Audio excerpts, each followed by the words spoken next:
Hey everyone, this is Amber Key, and you're listening to a Bright Idea podcast, a show where I sit down with entrepreneurs to discuss the aha moments that launched their businesses. On this week's episode, I sat down with Jen Austen, a 3-decade radio veteran who's been heard on over 100 stations around the United States, reaching over 10 million listeners, and has held virtually every role in the business, from music director to producer and executive. After 30 years of watching the same story unfold, everywhere she went, reduced staffs, shrinking budgets, and communities going without reliable local news coverage, she decided to make a change. So she founded Ripley, an AI-assisted intelligence platform that helps local radio stations produce reliable, locally focused news more quickly and affordably without needing a full newsroom to do it. In this episode, Jen Austen shares her 30-year journey in media, the evolution of journalism, and the innovative AI platform Ripley, designed to support local newsrooms.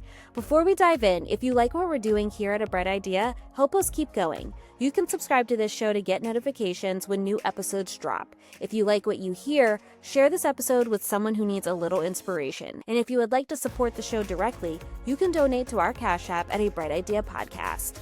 Lastly, if you're a business owner or a brand looking to connect with our growing audience, we'd love to collaborate with you. You can sponsor an ad within one of our episodes or sponsor an entire episode. Just reach out to us to learn more. Now let's get into it. Here's my conversation with Jen Austen, founder of Ripley. All right, we have Jen Austen here from Ripley. Jen, how are you doing today? I'm doing fine. I'm just happy to be here. Thanks for having me, Amber. Thank you so much for coming. I've been super excited to have you on the show, and I'm so glad that our paths connected because you have experience in 30 years of experience in media.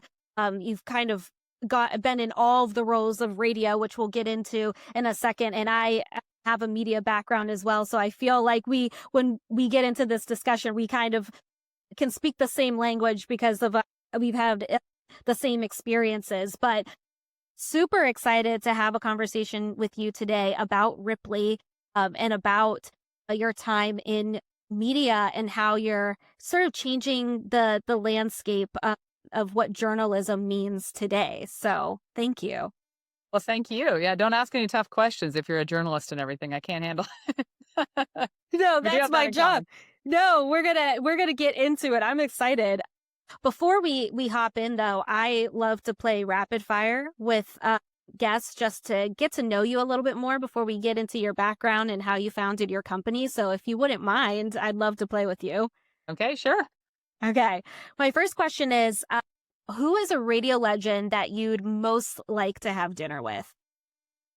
This is going to sound strange because I'm nothing like him, but Howard Stern. I think he's amazing and very talented, and he's warm, and he's way edgier than I could ever be on the radio. But, he's always pushing the envelope. But no, I'm fascinated by Robin and Howard. That would be a good dinner conversation. He eats at 4:30 in the afternoon, and so do I. We have that schedule in common, so Okay. it'd work out. Yeah, that's an interesting one. Okay, what's one piece of technology you couldn't live without today? Wow. Oh, there's so much. I think my phone, everybody probably says that, but it's just so, my grocery store coupons are on there, the music's on there. That's just how we live. The calendar, it's all there. So, and I do feel like if I go to the swimming pool and I leave it there, I'm like, I got to go back immediately. So you can't be without that. No, it's such a good one.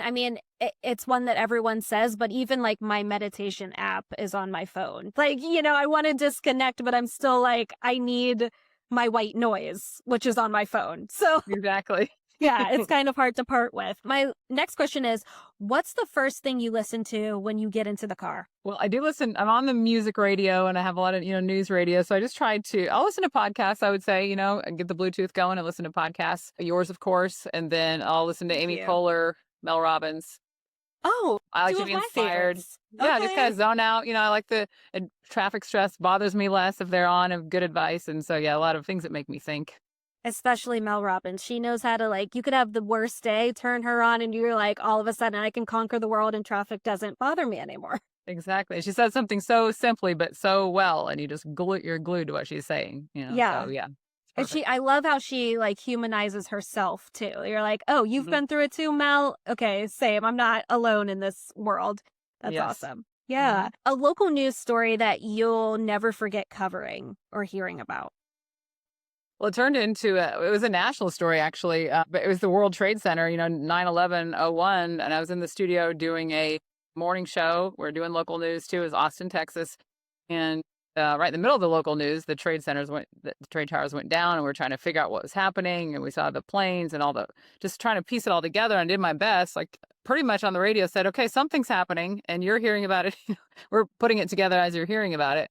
And then we ended up going to the CBS news feed, and I know CBS is gone now, and it's another memory of mine that, what a need it filled, but they handled the national feed, and then we just say, how local people in Austin were reacting and just trying to figure that out. But that was just a defining moment in my career, like to be such a big part of a news story and having to figure it out while it's happening and tell people, okay, don't panic in Texas, but we don't know what's going on in New York, and our hearts go out to New York. And so that was memorable and just one I'll never forget. And it probably, in a way, changed the way I did news, because I know how necessary it is and how impactful it can be, because Hmm. there are times when they're hanging on your every word. And so that was a big day. Yeah, and it was coverage for days and weeks and months on end, and just the unfolding of that. I can't imagine, like, I mean, we've had catastrophic news, in today's time too, but the 9/11 was a different beast. So, Yeah. were you producing at the time, or were you on air?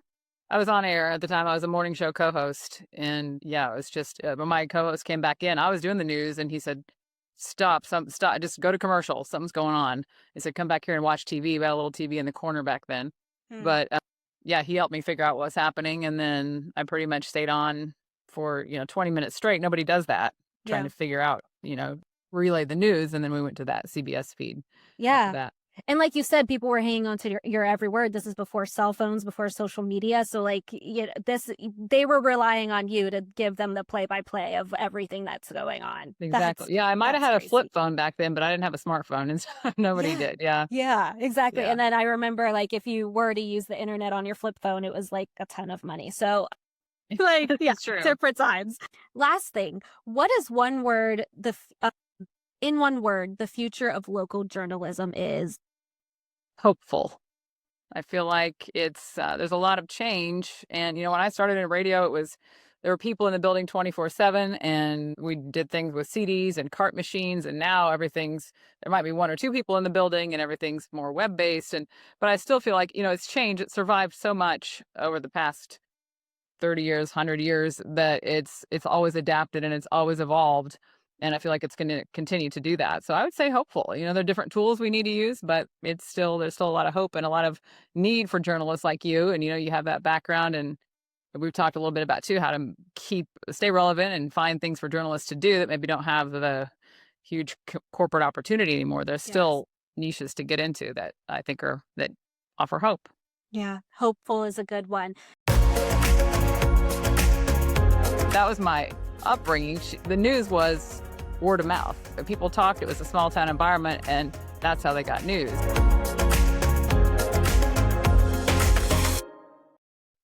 I want to talk to you before we get into Ripley and how it was founded and what it's capable of doing and helping newsrooms all over the US. I don't think that we can talk about your story without going back, taking us back into your background. One thing that I found very fascinating is that you grew up in rural Nebraska. Is that correct? Yes. Yes. 700 people. 700. Okay. So you described, first of all, 700 people. I could not imagine, but you described it as a news desert. Can you talk to me a little bit about what that community was like? And also for the listeners that may be unfamiliar with what that term is, what exactly is a news desert? Well, news desert just lacks news. There's not, I think of news and information as just an oasis and water and all these things that go into feeding the cycle. And there's just not a lot to feed the cycle in news deserts. And so, and it might in Nebraska, it might have been a news cornfield or something, but same metaphor applies. But there wasn't a lot of it except for my grandmother. And she would sit at her little farmhouse and the kitchen table, and the coffee was always going. And I'd go to her house after school, and "Grandma, how was your day?" "Oh, it was fine." And John Henry fell off the tractor, and somebody's bushels of hay brought in this much money. I'm like, she didn't leave the house. How she knew this information, I don't know. Like, she just had gossip train.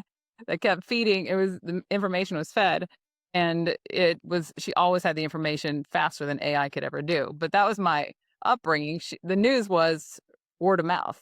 Yeah. They didn't have Facebook, they didn't have YouTube, they didn't have any of that. They just called each other, and like my grandma would call my aunt. I don't know. She never offered a source for this information, but it was always coming to my grandmother. Anyway, people talked. It was a small town environment, and that's how they got news. And then, later on, I thought, okay, there's got to be a way to community is important to people, and local news is important. So there's got to be a way to Yeah. reach those news deserts and keep people informed when they need it. Yeah. I mean, looking back, you talked about word of mouth was how everyone kind of found the news in this 700-person community. But what do you think now, looking back, what kinds of information or stories do you think were missing from your community? Probably a lot of, well, it took a while to find out news. I mean, they would hear an ambulance go by and they wouldn't know what was happening. So any, like car accidents, sheriff's, police reports, even that took a long time to get out in those communities. Now, a lot of police agencies will post a press release on their website, and then we can see it that way, or it makes the newspaper or something. But any like really emergency, urgent news, I think, was Yeah. missing. They just had to kind of decide or assume what was happening, or again, word of mouth. Any like agricultural news that impacted that community, I think they just were missing pretty much everything that impacted their pocketbooks, their bank accounts and bottom lines, and community safety, just about everything. So you guys didn't have like a local television news station or radio stations nearby? Not in my town of 700. We had one in the next town over, which was 7,000 people, and that was a huge metro area where I was from. And so Yeah. they did have a newspaper, and they had a radio station. We had a small newspaper in my hometown, and it was about 4 pages long. Yeah. And I would open it. There's this one section, a little rectangle. It was called Bits of News from the Brace, and the Brace was a neighborhood. And so anybody could write in and put anything in that box. Like Ed and Colleen had John and Sonia over for dinner, and that would be in the Bits of News from the Brace. Or somebody No had a way. card club, and which means they just set up card tables and played cards and cooked steaks and drank beer. And they would have Yeah. those kind of little excerpts in the paper. Or I made the paper one time when I graduated from college. My parents made the paper as their daughter graduating from college. But, that's what they cared about, and that's what they put in the newspaper. And again, it's called Bits of News from the Brace, very small town, but, more proof that it was important to them to stay connected. Yeah. I'd love to know like what the lack of news, how that impacted like the everyday life in the town. Not having access to emergencies happening or like anything going on in like school board meetings or things that we would find in our local news. Like, how did that impact your small town, or did it at the time? I don't think they knew it at the time, and I didn't really know at the time, but looking back, like, wow, we really were unplugged and disconnected. But Yeah. yeah, there would be a road construction. You'd be driving along, all of a sudden there's orange cones, and you're stuck for an hour because you didn't know it was coming. Right. So now we just listen to the radio, or we look on Waze or whatever, and it's all there. We just find out information. But that wasn't the case back in the day. And then so people just went to the coffee shop and talked, and oh, there's road construction on the South 40, and then Mhm. it would not go there. But yeah, it was just a little bit different. So for you, growing up in a small town, how were you exposed to journalism? My speech teacher in high school, Mr. Blessing, was very instrumental in my just focus, I guess, and just getting me on that path. And I got good grades, but I was in a shell, and I would play basketball, but I was just kind of shy about everything I did. And then one day, I think I was a freshman in high school, I was walking across the gym floor, and he always walked fast, and he always had coffee breath. And he came right up into my face and he said, "You need to be on the speech team." And I said, "Okay." And I said, "I don't think I," and I started making all these excuses why I couldn't be. "Forget all that. You're smart. You've got the good grades. Just let's do this, and come to my room at 3:30, and I'll put you on the speech team. You're going to do extemporaneous speaking, which is going through magazines and, researching news articles. And you have Mhm. to have 3 main points, your beginning, middle, and end, and write this in 45 minutes at a competition." And I was so scared, like one of the most frightening things I've ever done. But he got me out of my shell. I started doing more acting and theater and more speech communication. And there was a girl named Sharon who was better than I was at everything on the speech team, but I was always second place. That got me going. And Mr. Blessing just kept encouraging me and kept encouraging me, and really helped point me to radio. And then I got to the University of Nebraska in Lincoln, and majored in broadcasting and got into journalism there. And you had to choose between television and radio. And I thought, well, radio, I'd rather be behind the camera than on it. And so I just gravitated toward radio. I loved the theater of the mind. I could put my headphones on and connect with an audience that I imagined, like one Yeah. person sitting at her desk at work. Uh, it was a different animal than television, and so I just gravitated toward that.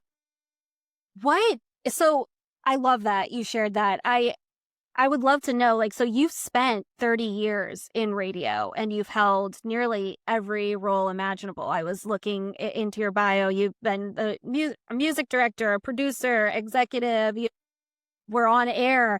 What do you think first hooked you on the industry? What was that first hook? I think well, first of all, concerts. I wanted to go to free concerts and get tickets to Yeah. things, but I started in country radio, but I think it was just the way people spoke, and they could tell a story in interesting ways without saying the same thing over and over, and just they had an interesting twist on things, and they were excited to tell me about Tim McGraw or whoever, and I thought that's really interesting, and their contests that were going on, and I enjoyed news too, just storytelling and connecting with people. I think is really the way that what drew me to it, and how to do that in a short amount of time. Because you've got a podcast, which is great. We can have a whole conversation, but in radio, you got to It's get it quick. done in a minute.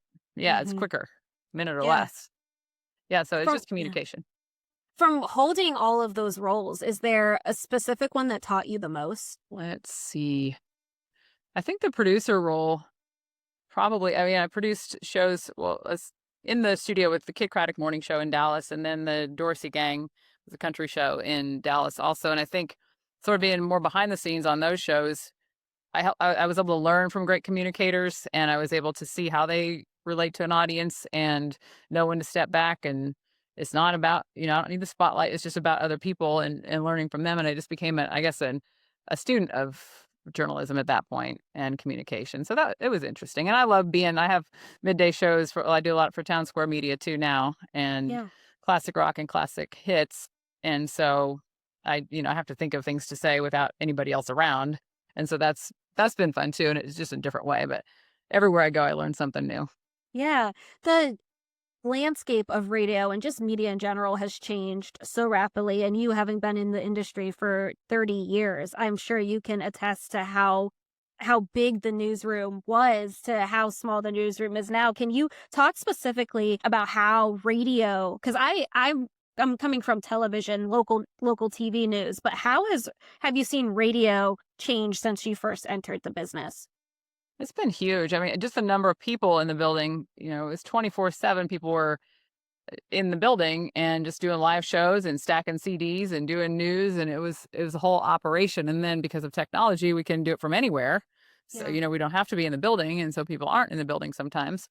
And it's just what it's evolved into. But, and people still are able to be entertaining and tell stories and do great shows from anywhere. But the way that it has been shrinking and been downsized in the past few years, it's like, how do they do that now? They need Yeah. some help to make things faster. I was downsized one time and they said, be in the office, HR office at 10:30. I'm like, oh, I know it's coming. So you walk in, and okay, we're going to let you go, or we have to make staff cuts, and we wish you the best in your future endeavors. And all that happened. And Mm. that was scary for me. And then I would hear about more cuts and just how the industry as a whole is shrinking. How do the people left? I was doing a whole bunch of stuff. I'm like, how do they get their work done, have all those duties without extra help? Yeah. And so I don't know, but I know that everybody's got to find efficiencies now to do things faster and in a better, smarter way. So that's definitely, it's been noticeable for sure. How are you adjusting to the change? I think that there's staff shrinkages, but it feels like there's more on our plate, more news to be covered. There's different ways of grabbing the news. Now we have phones, we have social media, we have, all of these different ways. Like, how are you constantly adjusting yourself to these changes? Yeah, a lot of content is available on radio station apps and websites now, and so I know that I'm there as much as I am in the car.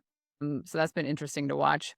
But that's where Ripley evolved from. Is that need to fill the void and give journalists and radio personalities tools, something that's going to speed them up while they are doing their job. If something else is working in the background, gathering content, and it puts it up on a platter for them, they can go around the building and go to a promotions meeting and do other things. So I think, that's the main way I've adjusted, is wanting to help other Yeah. people in journalism. What was the moment that you were like, this is a serious problem that I then need to solve? People saying they're stressed and just, I can't do it anymore. And, I have several different, like you said, several different roles I played. And so I talk to people in a lot of different markets all across the country. And it's just been their stress level. And okay, I have to do something to help. And then Ripley was born. And it's an engine that gathers a lot of content and information and brings it back for people, and they can just read a script. And so it saves them a lot of gathering time. And it's really an intelligence platform that helps all that happen. And so, yeah, it's been key. I mean, for me, to save me time, and now to help them too. Coming up, the aha moment that led to Ripley.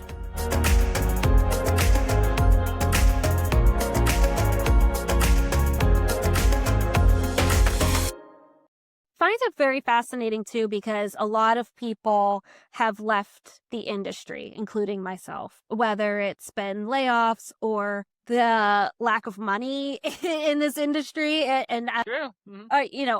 all of the things, wearing a lot of hats with not a lot of help. What has like kept you staying in the industry?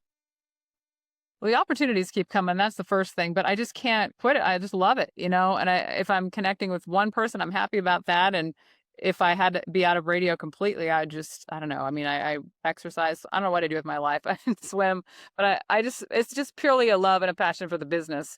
Yeah. And you go out to a community and you see people that have heard something you said on the radio, or they email you or chat on the apps, and like you've helped them in some way. So that's gratifying, and it's the same as whether it's podcasting or whether it's radio or television or just being any sort of social media creator. There's a connection with the audience that, anybody can go like a post on social media or reply or add a comment, but it's the face-to-face interaction, even if there's, a screen between us, but interacting and having conversations with people, it's just enjoyable. I think that's what keeps me coming back. Yeah, and we still need people like you in the industry, because now more than ever, it's so important to have journalism. But I would love to know, so from this idea, like what was sort of the beginning of it? When did you have sort of this conversation with yourself? Were you talking to people, and like around what time did you come up with the idea to form Ripley? I remembered 2 or 3 years ago, I would be in my home studio and be thinking, okay, what is my big idea? I know I have a big idea in here. I just kind of, like talk myself into I know there's something there, and it is part of my drive and ambition. And then just it was a matter of meeting the right people. It was last probably August, September, when I had a conversation. I was on a Zoom call, and Elon Blutinger was one of the people on the call. Mm-hmm. And we got off the call, and he said, hey, can we talk afterwards? And so we started talking, and he's an entrepreneur to the max, and so inspiring and wise and sharp with everything he does. And he's got a heart for news. And what can we do in the news industry? We just started brainstorming, and it came from those conversations with him. He said, what's a problem in the industry? Just like you're asking, it's like a lack of time, lack of resources, and needing to connect with the community and connect on content and entertain Mm-hmm. people and make them feel connected to their community. Okay, well, how can we speed up that process? And I thought, okay, well, AI is probably going to be involved, because AI is everywhere, and we don't want to just let it run by itself. It's got to be human led and have a lot of human oversight and editorial oversight. And we just kept talking about that, how humans could be involved in guide AI in news gathering and content gathering. And then we ended up coming up with Ripley at that point. So that was September. And then, of course, you add the dev team, and you add the marketing, and you put a website together and create the engine, the tool to gather all that content. That's been the biggest thing, and the testing and all of that. But it just started with conversations. Know that AI can be a little controversial, especially in journalism. There's a huge, I don't even know if I would call it a misconception, but there's an idea that, journalism that there won't be any more journalists when AI takes over our roles. Or I remember working in the newsroom, and it was really frowned upon to use systems like ChatGPT or Claude at the time.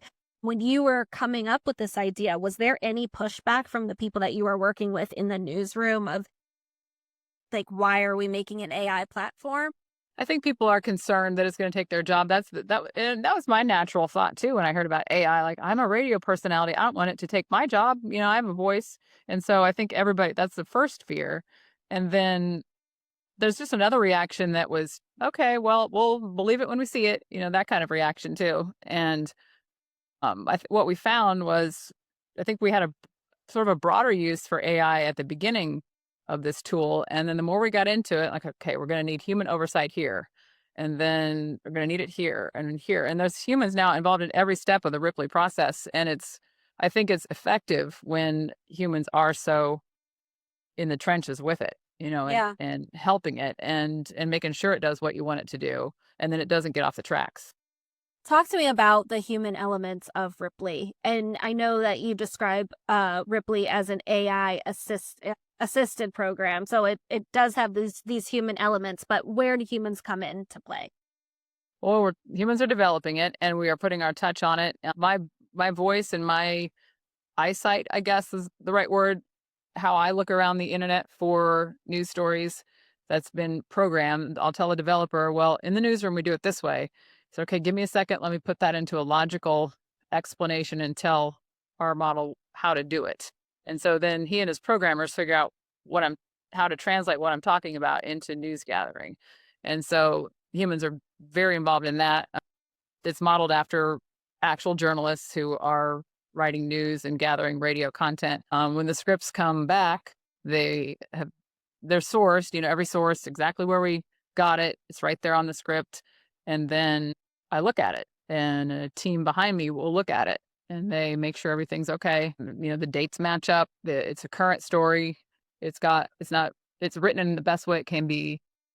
It's always properly sourced, but stuff like that. So yeah, every step of the way, humans are involved, and then human anchors can read it too as the final product. So it's not replacing journalists, or there's no fear. There shouldn't be. It takes a while to get over that perception and that hesitation and realize what it is, but it's really a great tool, and I'm proud of it. It's nothing to be, afraid of. I think it's going to be very useful to a lot of people. You developed this concept, and how did you turn this concept into a prototype or a system, and like how long did that take you? And again, you're a journalist. Did you always know that you were going to be an entrepreneur, or sort of like a tech developer? Like, that's really a fascinating track to go down based on your experience in the media. Yeah, somebody said that you're running a tech company now. I'm like, oh my gosh, I guess I am. But no, I didn't set out to run a tech company. It just happened. But I think that's how broadcasters and journalists can apply. Once you apply tech, you can do anything. It helps you. But it's taken about 9 months, 9 or 10 months to really develop and test. And we're always tweaking. We're never going to be done. We're always developing and trying something new. But yeah, I think it's the drive in me that helped, the ambition. And there's also a seed planted. Like, you can do more and have a bigger idea and give something better to the world and to journalism and leave something behind. And I think that drive helped me. Yeah. But it is a tech company, but I think, a lot of companies now are doing that and doing the same or similar things, but it's just, it's what you make it. And we're trying to do the best thing that we can with the AI and human combo. Up next, how Jen took her idea from concept to prototype.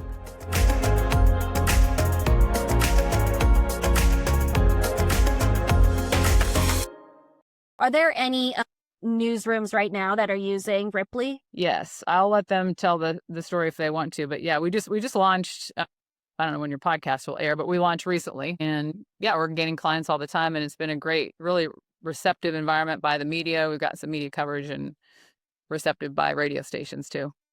That's awesome. The reason that I was asking is because there are a lot of journalists that listen to this podcast, being that I come from the news industry, and a lot of my peers talk all the time about just having so much to do with so little in terms of resources, and really just believing in the power of journalism, and coming into this industry with a passion to tell stories, and feeling, the burnout of what it means to gather the news and find these sources, and then getting support from the stations. Like, for people that are listening to this that are in the industry that could use Ripley to make their jobs a little more efficient, like, can you describe the capabilities of Ripley and what it aims to do? You talked a little bit about it, but I want you to like really speak to the journalists that might be listening to this episode today. Sure. Yeah, if you're in a newsroom and you have a deadline, it's coming up at 4:30, you're going to get a script at 4:15, and all you have to do is read it, and it's going to be right there for you. All that gathering has been done, and any time of day, but it's a news gathering process, and it's got entertainment news too, and lifestyle and sports, and it's got a lot of categories. But as a journalist, it would be a time saver where you could just let it do the work for you, and then you could maybe call a city council member and ask for a clip and add that in if you want to locally. But the repetitive tasks that we have to do over and over, just the writing and the saving and the clicking and all the things we do as journalists, all that's done. And so Yeah. you can just pepper in new things if you want to. That's awesome. And then how are you guys finding the news and the sources that journalists can go onto Ripley to find? Yeah, we have sources in every market. We point our engine toward that market, let's say Washington, D.C., or let's say Lincoln, Nebraska, and it will go there and it will find the best sources in that market. And so one of the people on our advisory board is Taryn Vanderford. She's a news anchor in Lincoln, Nebraska on 1011 News. And she's there. And so her TV station might be one place that we go look. And then we credit, according to 1011 News, whatever the story is, whatever happened. But that's part of the script, and their link is stamped right there on the script. It could be a police department that posts a press release, or a hospital has a renovation and they post a press release. Our engine will find those press releases on their websites. Okay. Are there different beats that journalists can, let's say, for example, like this is a business podcast. Are there business stories that I can find on Ripley to use for like as a journalist that for this podcast, for example? Yes, and that's actually something we're developing too, is just more scripts and more material directly for podcasts, or maybe an individual subscriber who really has a heart for news. But yeah, the Awesome. idea is it can help radio, and then now that our next step is to help podcasters, and we could have different categories, business, and you just pull it down and you've got a lot of information there right in front of you to talk about. All your prep work is done. Yeah. I think that this is a really awesome platform, not just for local, news stations, but also people that are taking the journey on their own to create their own content. Essentially, it seems like a platform for credible storytelling in a way. Exactly. And we just had a conversation this week about how to use more of that, because we want original stories. A lot of companies will go aggregate stories from anywhere on the web and just stack them up. But that's not our goal. And it's just to give journalism new life and to give storytellers a voice. And, a lot of news organizations are moving to nonprofit status, and different newspapers are doing that nonprofit status. Exactly. And so then we're Yeah. looking to partner with nonprofits where you could write for a nonprofit, put your stories there, and we'll find them there. Or maybe, if you want to monetize a website on your own, get some Google ads, be a journalist in your local community, put your stories in there, monetize it with ad revenue, and we can find the stories there. So I think it is important, to have the voices continue and to have journalists keep putting it out there no matter what. And I'm a positive person, and a believer in new things. And I think if you tell the story, it'll be found, and I think there's going to be a new home for journalists, maybe not under the guise of a newspaper corporate office or a major national news organization, but little pockets of writers and storytellers Yeah. that are legit. It's not AI slop, and it's not people just telling social media rants or anything like that, but actual stories in local places. I think there's a huge need for that, and I think it's coming. I think the part that you just mentioned too is that it's not just a bunch of social media slop, but that I think there's a great fear and mistrust in media, as we know. And so the fact that you guys are there is still that human element, as you mentioned, that people are out here sourcing the news, finding the the credibility in these stories, so that more people can tell these stories, but in an honest, incredible way. I think that's really the selling point. Is there anything that surprised you about launching this platform?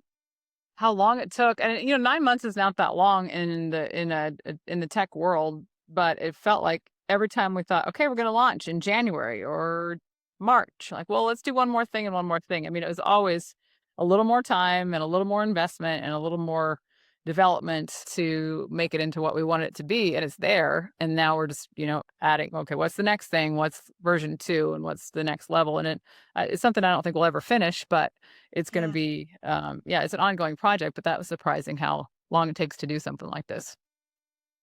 Where do you see Ripley going in the future? Have you thought about that? I know you've only been around for 11 months, but what is your hope for Ripley? Well, I hope it's a real connection point, not only for journalists, but there are a lot of network feeds and a lot of just an output of material. But I really want to connect with people on that local level, like I did in rural Nebraska, and and give them what they need, give them something to talk about. I want to connect with my community. I'm in Dallas, bigger community now, but just tell the stories and give journalists that opportunity too, to tell their stories and to connect, and let us help you. Let us be the engine that gets your stories out to a wider audience. I think that just something impactful. I don't want to be generic or another network. We're not that. It's going to be very impactful. I love that. I've loved this interview and just talking to you and getting to know more about Ripley. I'm so excited to see where Ripley goes and how this conversation can impact newsrooms and journalists all over the country. So I really do appreciate you talking to me today. Is there anything that I haven't asked that you would love to add to the conversation? Gosh, I think I owe my parents a lot of credit too for all the stuff that I've gotten into. And my dad has been my biggest fan my entire life. And there was a point when I got my first radio job in Lincoln, Nebraska, and he lives in a little tiny town with the cornfield, 700 people. But he got a radio tower. I don't know where he found it, but they're resourceful in rural Nebraska. We found this old radio tower, and it was huge. I mean, it was like 2 stories tall, and he planted it in the backyard next to the flagpole, but it was just sticking up, forever. It was the biggest eyesore, but he got a little antenna on there, and he could get my radio show from Lincoln all the way out 3.5 hours to the west. And it's not supposed to, the signal doesn't carry that far, but he did. But of course, now there's an app for that, right? So he didn't have to go to those links. But yeah, they've been awesome. And just the rural Nebraska upbringing, I think, it proves you can do anything from anywhere. You don't have to be born in a big city or move to Los Angeles to do things. You can make an impact right where you are. Well, I think that's such a good point to touch on, and I think to close out, for children or people that are growing up in places like rural Nebraska or other like news deserts all over the country. What do you think that the future looks like for kids growing up in a town like in rural Nebraska that otherwise would become a news desert without programs like Ripley?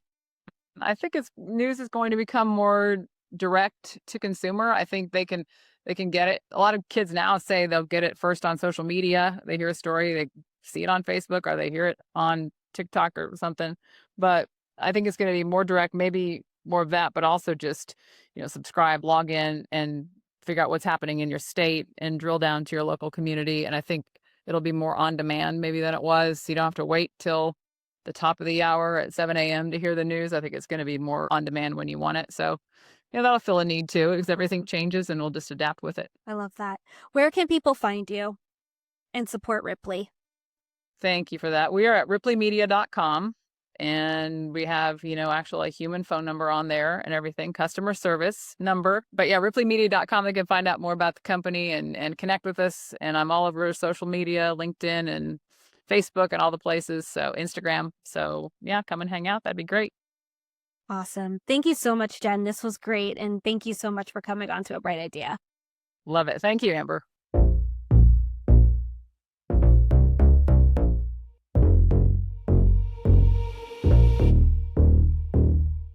That's it for this week's episode of A Bright Idea podcast. This week's episode featured Jen Austen, founder of Ripley. If you would like to learn more about Ripley, you can go to their website at ripleymedia.com. If you enjoyed today's episode, don't forget to subscribe and leave us a review. Your feedback helps us bring on more stories like Jen's. Be sure to follow us on social media at A Bright Idea Podcast for updates. And if there's a topic or a guest you'd like to hear from next, drop us a message. If you would like to support our show directly, you can donate to our Cash App at A Bright Idea Podcast.